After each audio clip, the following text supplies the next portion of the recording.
Independence day 2024।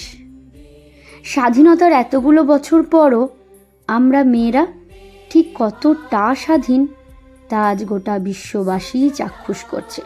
এখনও মেয়েরা নিরাপত্তাহীনতায় ভুগছে। কত শত মহান মানুষের আত্মত্যাগ ও রক্তদানের মধ্য দিয়ে আমরা এই স্বাধীনতা অর্জন করেছি।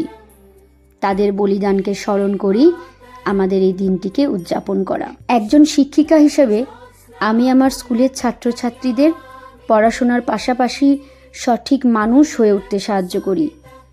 ছেলে মেয়ে নির্বিশেষে একে অপরের প্রতি শ্রদ্ধাশীল হওয়া, একে অপরের প্রতি সহযোগিতা, সহানুভূতি, সহমর্মিতা, মূল্যবোধ যেন ওই কচিকাচাদের মধ্যে এখন থেকেই জাগ্রত হয় এবং সর্বোপরি ছেলে বা মেয়ে কেউই ভোগ্য বস্তু নয়, দুজনেই মানুষ, এই শিক্ষায় শিক্ষিত করতে পারি। এই নিরন্তর চেষ্টাটুকুই আমাদের চালিয়ে যেতে হবে। তাহলেই আশা রাখি আগামী খুব সুন্দর হবে। এবছরের স্বাধীনতার অনুষ্ঠানে এই যে বিভিন্ন সুন্দর সুন্দর ড্রয়িং এবং যে পেপার কাটিং করে বোর্ডকে সাজানো, লেখা সব কিছুই দায়িত্ব নিয়েছিল আমার স্কুলেরই আর এক সহকর্মী শ্রীলেখা ম্যাডাম। আর বাকি সমস্ত সাংস্কৃতিক অনুষ্ঠান অর্থাৎ নাচ, গান, কবিতা এইগুলোর দায়িত্বে ছিলাম আমি।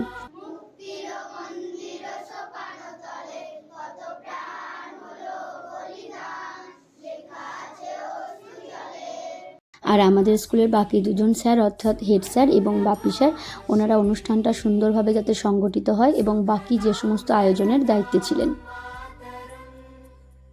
বাচ্চাদের নিয়ে র্যালি বেরিয়ে দেখি কিছু দাদারা আমাদের এই স্কুলের ছাত্রছাত্রীদের হাতে কিছু ফ্ল্যাগ, চকলেট, পেন উপহার দিয়েছে। এটা ওদের কাছে উপরি পাওনা। এই দিনটিতে আমাদের স্কুলের ব্যাপী স্যার বাচ্চাদের উদ্দেশ্যে কয়েকটি কথা বলেন, যেটা আমাদের সকলের মন ছুঁয়ে যায়। আমাদের মধ্যে যেন কখনো এই কোনো ভাঙচুর করা বা দেশ বিরোধী কোনো মনোভাব এটা যেন জাগ্রত না হয়। সবসময় কি দেশকে ভালোবাসার মঞ্চে যেন লিখতে করতে পারি। হ্যাঁ, এতটুকু হলো দেশের জন্য কিছু একটা করতে পারি যাতে কি মনের আনন্দ হয়। কারণ কি স্বাধীনতা কথার অর্থ কি অ্যাকচুয়ালি কারো অধীনে না থাকা, কিন্তু যা করে সত্যিকারের আনন্দ পাওয়া যায়। হ্যাঁ, সেটা কি ভালো কাজ, কখনোই কিন্তু খারাপ কাজ।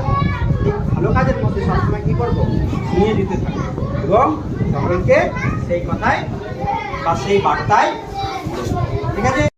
এভাবেই আমরা যদি সকলে মিলে অল্প অল্প করে সবার মনে সঠিক বার্তা পৌঁছে দিতে পারি, তাহলে আশা রাখি অবশ্যই একদিন শুভ বুদ্ধির উদয় হবে। বন্দে মাতরম, বন্দে মাতরম।